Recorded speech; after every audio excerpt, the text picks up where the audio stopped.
দর্শক, বিমান দুর্ঘটনার ঘটনাস্থল উত্তরার মাইলস্টোন কলেজ প্রাঙ্গণে রয়েছেন আমাদের সহকর্মী এম.এ. আজিম। আমরা সরাসরি চলে যাচ্ছি সেখানে। আজিম, কি পরিস্থিতি মাইলস্টোন কলেজের আমাদের জানান। আমরা কিন্তু এই মুহূর্তে শিক্ষার্থীদের যে আন্দোলন বলা চলে, কারণ তারা গতকালকে মাইলস্টোনে যেভাবে সহপাঠীদের নিহত হতে দেখেছেন, তারা সেই লাশের আসলে সন্ধান পাচ্ছেন না বলে তারা কিন্তু আজকে আবারও স্লোগান তুলেছেন এবং মাইলস্টোনের সামনে আমরা দেখেছি সেই স্লোগানে কিন্তু তারা উত্তল করে রেখেছেন।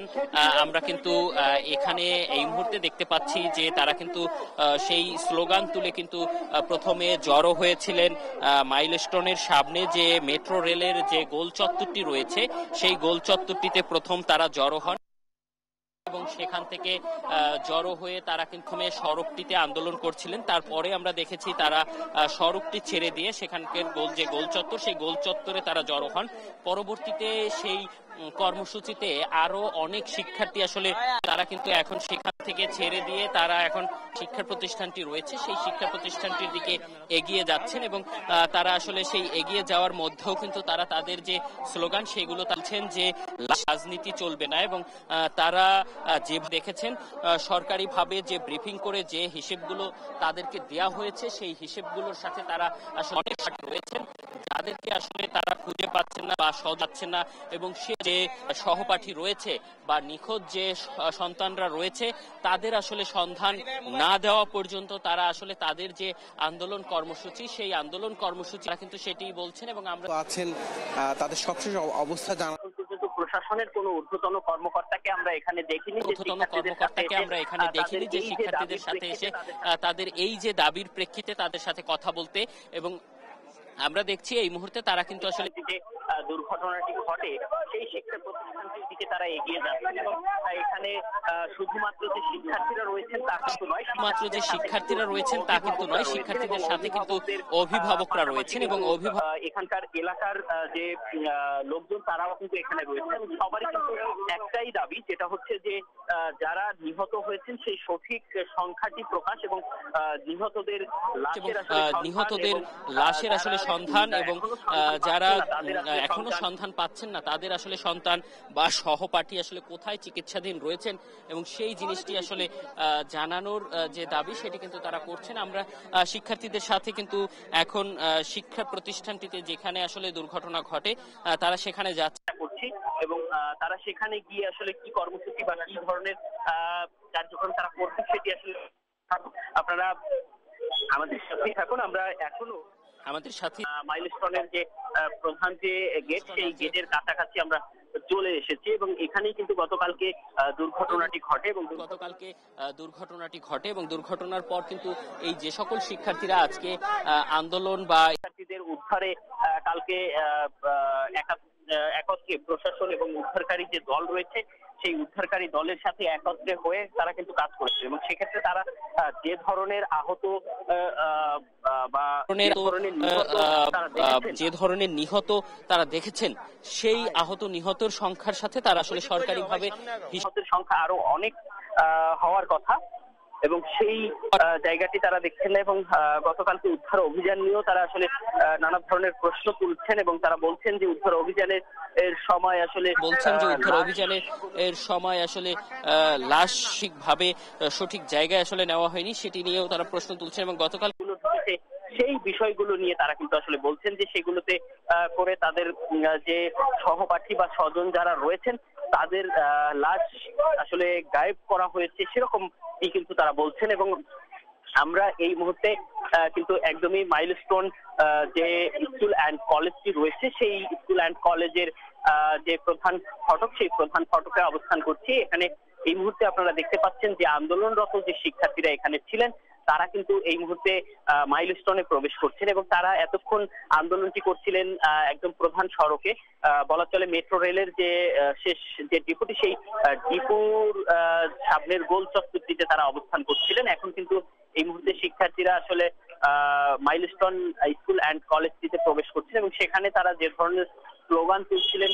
তারা কিন্তু আমরা দেখেছি সেই স্লোগান তুলতেই তারা কিন্তু মাইলস্টোন স্কুল অ্যান্ড কলেজে এসেছেন এবং তারা বলছেন যে এখানে তাদের সাথে স্বজনরা রয়েছেন, তাদের সাথে সহপাঠী রয়েছেন এবং বিভিন্ন শিক্ষা প্রতিষ্ঠানের শিক্ষার্থীরাও তাদের সাথে রয়েছেন এবং তারা কিন্তু সবাইকে নিয়ে এই মুহূর্তে মাইলস্টোন স্কুল অ্যান্ড কলেজের ভিতরে প্রবেশ করেছেন এবং তারা এখানে হয়তোবা তাদের যে কর্মসূচি তারা সেগুলো আসলে এখানে বাস্তবায়ন করবেন।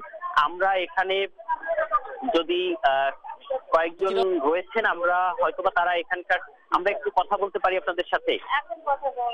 আচ্ছা, আমরা এখানে কিন্তু দেখতে পাচ্ছি যে অনেকেই রয়েছেন এবং তারা কেউ কেউ আসলে আন্দোলন করছেন। এখানে এখনো স্বজন হারাদেরকেও আমরা দেখতে পাচ্ছি যে তাদের স্বজনদের খুঁজতে এখানে কিন্তু এখনো এসেছেন এবং তারা কিন্তু এখানে রয়েছেন এবং কান্না জর্জরিত অবস্থায় কিন্তু আমরা এখানে দেখতে পাচ্ছি যে তারা কিন্তু এখানে আছেন। এই মুহূর্তে একজন অভিভাবককে আমরা এখানে দেখতে পাচ্ছি, তিনি হয়তোবা তার সন্তানের খোঁজে এখানে এসেছেন।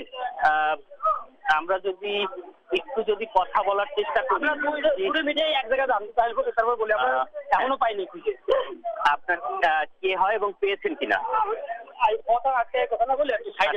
আমরা একটু এখানেই সমস্যা, উপাস থেকে লোক যেতে পারবে। আসলে কোথায় কোথায় খুঁজেছেন এখন পর্যন্ত পাচ্ছেন কিনা? এমন কোন হসপিটাল নাই যেখানে আমার লোক না খুঁজেছে। আমার ভাই, আমার স্বামী সারা বেড়ে নেই, আমার বাসুররা, আমার বাসুরের ছেলে, আমার আরো ভাইরা, কোথাও আমার মনিরে কোনো হসপিটালে জীবিত বা মৃত্যু কিছু খুঁজে পাইনি। কোথাও এখনো তারা খুঁজতেছে। আমি নামাজ পড়ে দোয়া করতেছি আমার রাইসা মনি যেন আমার বুকে ফিরে আসে। ক্লাস 3-তে পড়ে আমার রাইসা মনি। ওই যে রুমটায় ওই গেছে ক্লাস থেকে, ওই রুমটাই আমার মনির সেকশন ছিল। আমার মনি ওই যে টাইমে ক্লাস ওই সময় নাকি ওইখানে টিফিন খাচ্ছিল। ছুটির পরে কোচিং করে বাসায় ফিরার কথা ছিল, কিন্তু আমি 1:30 বাজে যখন খবর পেয়ে আসি দেখি সব কিছু উলটপালট হয়ে গেছে, কিছুই নাই ঠিক। আমি আসে যখন ঢুকতে চাইছি আমাকে ঢুকতে যায়নি। আমি এক পুলিশে আমাকে ফেলে দিয়ে আসছিলাম, সামনে আমার কয়টা স্টুডেন্টরা ধরে নিয়ে সরাই দিচ্ছে। দেখেন আমরা বাচ্চাদের সরাই দিচ্ছি, হয়তো আপনার মেয়ে সেখানে থাকলেও থাকতে পারে, কিন্তু আমার মেয়ে কোথাও ছিল না। আমার মেয়ে আমি কোথাও পাইনি। আমার হাজব্যান্ড আমি পাগলের মতো খুঁজেছি। আমার বড় মেয়ে ক্লাস 8-এ পড়ে, ও সুস্থ মতো বাসায় ফিরে গেছে, কিন্তু আমার ছোট মেয়ের সন্ধান এখনো পাইনি। ফেসবুকে ছবি দিয়ে দিচ্ছি রাইসামণির, বয়স 9 বছর। আচ্ছা, এখানে আরেকজন রয়েছেন, তার সাথে আমরা একটু কথা বলবো। আপনারা এখানে এগুলো কি পেয়েছেন কিনা, কি কি পেয়েছেন একটু যদি বলেন। আমি রাইসামণির মামা, আমরা কাল থেকে এই 2টার পর থেকে আমরা সব জায়গায় এই শুধু এই ক্যাম্পাস না, এই ক্যাম্পাস বাদে যত মেডিকেলে গেছে, বান ইউনিটে আমি কালকে দুপুর থেকে পুনরায় বান ইউনিট এবং ঢাকা মেডিকেলে ওদেরও পুষ্টি কোনো জায়গা আমরা পাইনি। এই পাশে সব জায়গায় 8টা-10টা হসপিটালে খুঁজে না পেয়ে রাত্রে অবশেষে আজকে আমি আবার সেই বান ইউনিট থেকে সকালে এই জায়গায় আসছি। আসার পর কোনো তথ্য দেয় না, যে জায়গায় যাই আমাদের তথ্য দেয় না, কোন অবস্থা আছে, কোন জায়গা আছে, কোনো হসপিটাল আছে কিনা, সন্ধান আছে কিনা। আমি তথ্য কেন্দ্রে গেছি, কোনো টিচার আমাদের কোনো নিউজ দেয় না। 2-একটা টিচারের কাছে গেলি নাম্বার দেয় আর আমার নাম্বার রাখে। আমি পরবর্তীতে তাকে ফোন দিই করে না। আমি খাতা আর এই যে পুরা বেগ এইগুলো পাইছি, খাতা কলম আর বই পাইছি, ওই ঘটনাস্থলে ওইখানেই পাইছি। পাওয়ার পরও আমি যে নাম্বারগুলো দিচ্ছি আমি তাদের জানাতে চাচ্ছি যে আমি খাতা কলম পাইছি, এখন আমার সেই ভাগ্নিটা কই আমি জানতে চাই, কই আছে, কোন অবস্থায় আছে। তারপরে তারা বলতেছে যে আমরা জানাবো, কিন্তু তারা আর ফোন রিসিভ করে না। পরে আপনারা একটু আমরা এই মুহূর্তে এখানে দেখতে পাচ্ছি যে রাইসা নামের একজন তৃতীয় শ্রেণীর শিক্ষার্থী তখন এই জায়গায় এখানে কিন্তু আমরা দেখতে পাচ্ছি যে তারা কিন্তু সব জায়গায় তাদের সন্তানকে খুঁজে না পেয়ে আবারও এখানে এসেছেন এবং এখানে সন্তানের ব্যাগ, তার পুরা বই এখান থেকে স্বজনরা খুঁজে বের করেছে। তার মানে তারা বলছেন যে ঠিক এই জায়গাটিতেই তাদের সন্তান ছিল এবং যে সন্তানকে এখন তারা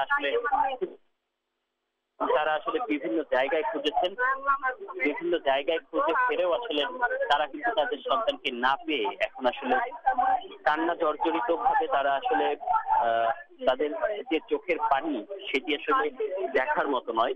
তাদের দাবি হচ্ছে তাদের সন্তানকে তারা ফেরত নিহত হলে সেই লাশটি তারা অন্তত ফেরত চাচ্ছেন। সেই আকুতি কিন্তু তারা এখানে ব্যক্ত করছেন। এবং আজিম, আপনাকে ধন্যবাদ। দর্শক, উত্তরার মাইলস্টোন কলেজ প্রাঙ্গণ থেকে জানাচ্ছিলেন আমাদের সহকর্মী আজিম।